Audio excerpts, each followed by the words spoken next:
Have you ever noticed that you can know the exact right thing to do and have the right information, and yet you still don't do it?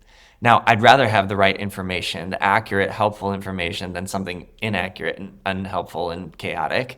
But even so, that doesn't mean that I am going to follow through on the thing that I know what to do about. And especially as high performers, we are in learning mode. We read, we listen, we learn systems and frameworks, and oftentimes the philosophy and the premise of all kinds of people doing what we want to do. But that doesn't mean that we are going to do it. And so, if you've ever felt that tension, if that is you, then this is really going to help you because we're going to see why that is, and maybe more importantly, what to actually do about it.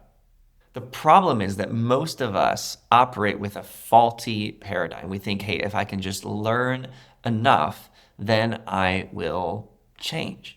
But we know that that's not how people work. I know that I, at times in my life, have found myself watching YouTube videos about the same thing. Sometimes, if I'm going to be brutally honest with you, for hours, if I accumulate all the different moments that I was washing dishes or going on a walk or mowing the lawn or what the activity was as I had my earbuds in, I'm watching these videos, I'm listening to these voices talk about the same thing. I'm learning more. And of course, that feels good because there's a dopamine rush when we learn more. And yet, just learning more information doesn't actually change my life. It can begin to address new schematics, new ways of seeing the world, especially when you expose yourself, and I've talked about this many times, to rooms of people who are thinking differently than you or believing bigger and better things than you. And that's a start. That's an important thing. But the whirlwind of YouTube videos or those 5 audiobooks that you listen to about the same thing, the information alone doesn't change you, and it doesn't change me. Because here's what happens. When pressure hits, and it always does, especially for people who want to do well, people who are high performers, and sometimes that pressure comes from within, and sometimes that pressure comes from outside of us. But when the pressure hits, listen to me very closely, we actually don't rise to what we just learned. We default to what we've practiced for so long. You see, there's this operating system inside of us, just like in your smartphone or just like in your computer. And it's quietly running your life. It's determining our interpretation of situations, of people, even of obstacles. And based on our interpretation, it is running a lot of times how we feel emotionally and what we do because of how we feel, because of what we're thinking about the situation or the person or the obstacle or the challenge in front of us. And so just learning new information isn't actually enough to change us. So what is? I want to give you 3 steps to begin to address what actually is running your life quietly behind the scenes so that you and I can take back agency over our lives. Look, there's so much that's outside of our control, and yet there's way more within our initiative, our jurisdiction, if you will, within our direct influence and, dare I say, control than we often give ourselves credit for. The first step is this, and they're all going to start with P today. The first step is pause for long enough. Pause for long enough. You see, transformation begins with interruption. When pressure rises, when the nervous system wants to respond automatically, this is where we just default to the patterns of thinking or the patterns of reactivity that we've been playing out for way too long. And that might mean getting aggressive, but that also might mean withdrawing.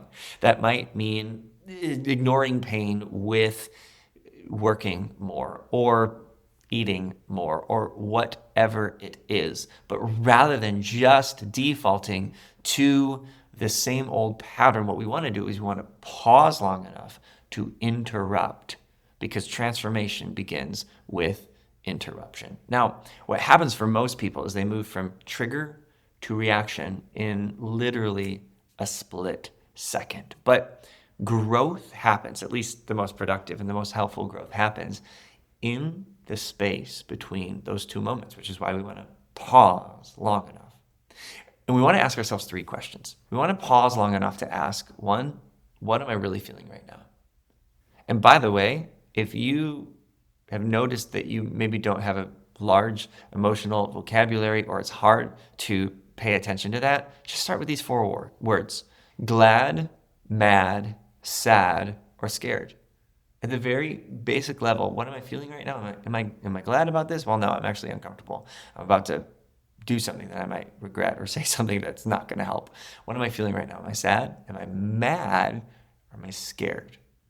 At a very basic level. Of course, you can move out from there. Is scared, does it have to do with a fear of something immediate and present? Is it an anxiety? Is something possible or perceived? You can move out from there. Am I mad because I'm just kind of like annoyed? Or am I mad because there's an injustice that's been done? But start there. What am I feeling right now? That's the first question.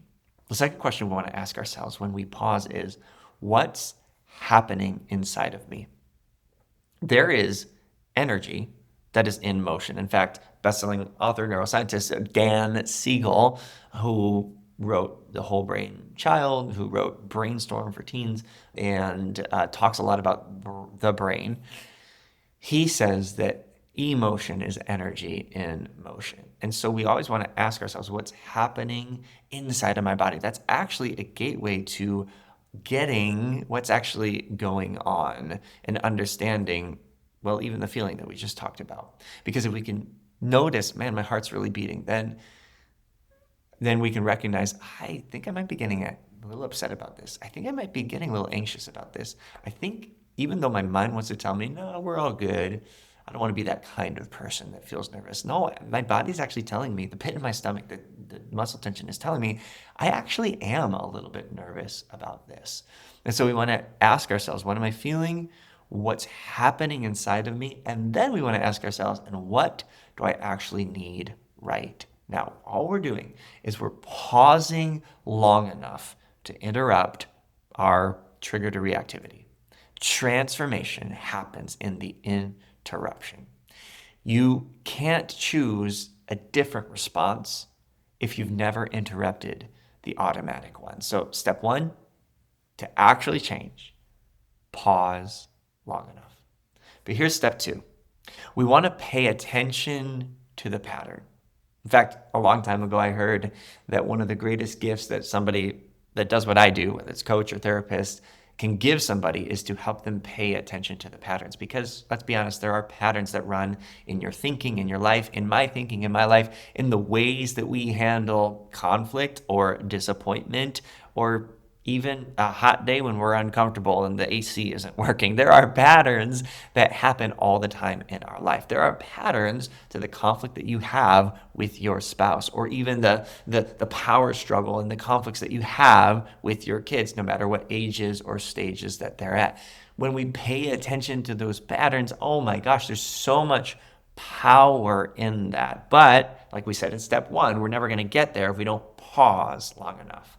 And now step two, we want to be intentional about actually paying attention to the pattern, because the truth is the reaction itself isn't the real problem. Rather, it's the current that's running underneath the reaction. The pattern, especially if it's hurtful, is the problem. So we don't just want to ask, well, why did I get angry, for instance? We want to ask, what keeps happening that leads me here? Most importantly, we want to ask ourselves, what keeps happening that leads me here? That gets me to this place of being so angry and so upset and so reactive. When we start to get good at this, what we'll notice is patterns underneath. Stories that you're telling yourself. Fears that you actually have.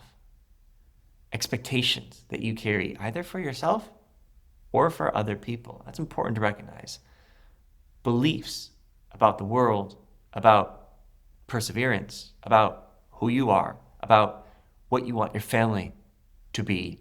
Beliefs that you have that are shaping your reactions. Think about it this way. Every recurring reaction is actually pointing to a recurring pattern. There's a current running underneath everything you think, you say, and you do, especially those repetitive patterns that you and I have in our life. So when we pause long enough and when we start to pay attention to the pattern, this is where real change happens, okay?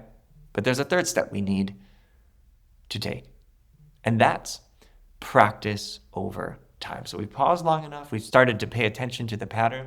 Now what we want to do is we want to practice something new and better and more helpful over time, okay? Insight is powerful, but practice is transformational. Once you pause long enough, once you started to notice the narrative, to pay attention to the patterns, what you want to do is install, even if it's a tiny little micro installation of something new, a better way of responding.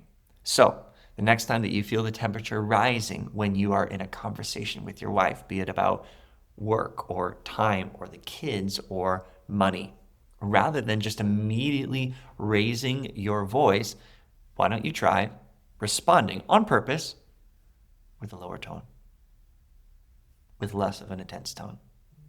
Try it. It's one micro shift over time. Or when you feel pressure at work, and normally the narrative takes you to, oh man, I'm not cut out for this.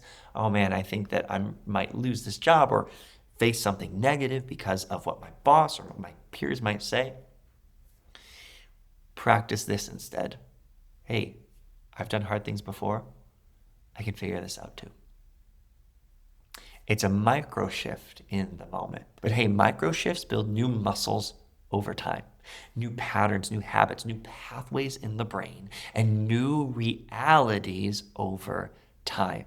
Listen, one breakthrough isn't going to change years of habits, but guess how those habits started?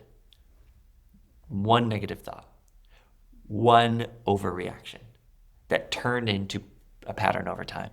And listen, to create new and better habits, a new and better presence, a new and better reality at work and with your family and the people that you love, it's the same way. Hundreds of small reps. And guess what? No one gets to do this for you. This is the most empowering thing about transformation, is that you get to choose who you surround yourself with. You get to choose the voices that you're listening to that you esteem most. And you get to choose those hundreds of small reps, whether it's changing the narrative, whether it's trying a different tone, whether it's trying a different approach with a coworker or somebody in your family during a hard conversation. Listen, every pause, every healthier or wiser response, every honest conversation, as hard as it is, moves the needle forward. There's not a day or a moment that's wasted for God. He cares about who you are becoming. And so even in the small moments, even where no one else may know that you chose a new and a better thought, guess what? You are becoming someone different. You are changing the narrative. You are pushing against the negative pattern and replacing it with something healthier and wiser. You're taking agency, initiative, dare I say, control, at the very least self-control over the quality of your life. A life, by the way, that you are going to give account for someday. You can do this. Listen, we don't become what we intend. We become what we repeatedly practice. And you get to choose that. So this week, I actually want to challenge you with something that's going to probably feel a little bit counterintuitive, especially as someone who loves learning, someone who's a high performer, who's always looking to grow. I want to actually challenge you to not learn something new. Instead of learning something new and not doing anything with it, and I love you, I'm not saying that to bash you or me, because I've been in that place too. Instead, what I want you to do is I want you to practice these 3 Ps. I want you to pause long enough. Transformation starts with interruption, right? I want you to pay attention and really ask yourself, How did I get here? How do I keep getting here?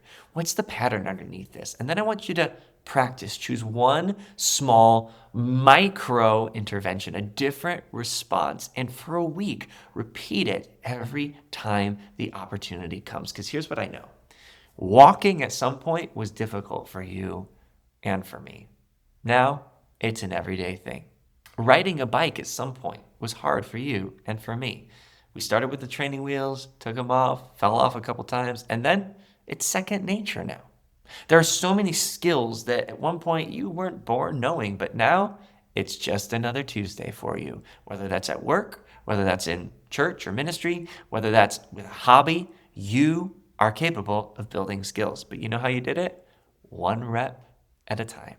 And that's exactly how we build emotional skills, mental health skills, relational skills, the kind of skills that help us create the life that we were created for. So this week, I want you to put in the comments below YouTube, which one do you think is going to be the hardest? The pausing, the paying attention, or the practicing? And I want you to let me know what it is that you are going to do differently this week. Here's what I know. There's so much that we don't control in this life, and yet there's way more that we have direct influence, initiative, agency, dare I say, control over than we often give ourselves credit for. So friend, you got this. God bless you, and we'll talk real soon.